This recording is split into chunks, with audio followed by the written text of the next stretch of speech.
Congress party ఇంత దారుణంగా నాశనం కావడానికి కారణం పార్టీ అధ్యక్షురాలు సోనియా గాంధీయేనని కాంగ్రెస్ మాజీ నేత టీడీపీ ఎంపీ జేసీ దివాకర్ రెడ్డి నిప్పులు చెరిగారు.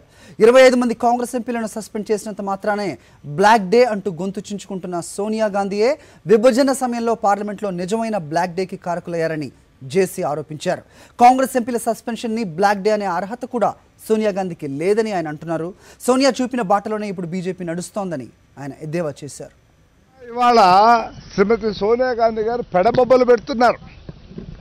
ఎప్పుడూ ఊపినట్టుగా ఇటు ఇటు ఇటు ఇటు చెయ్యి ఊపి ఊపి ఊపి ఊపి చాలా బాధపడిపోతున్నారు. మాట్లాడితే బ్లాక్ డే అంటుంది.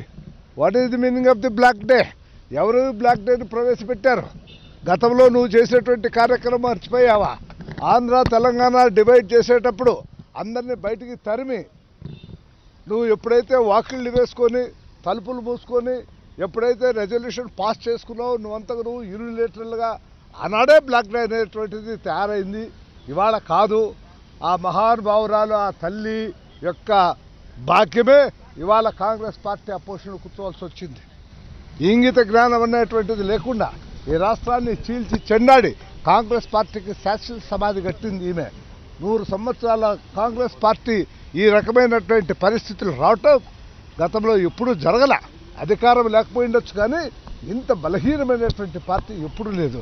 దానికి కారకులు ఎవరు అంటే శ్రీమతి సోనియా గాంధీ గారు తప్ప మరొకరు కాదు. ఆమె ఇవాళ బ్లాక్ డే అని అనడంలో ఏం అర్థం ఉంది నేను అడుగుతున్నా.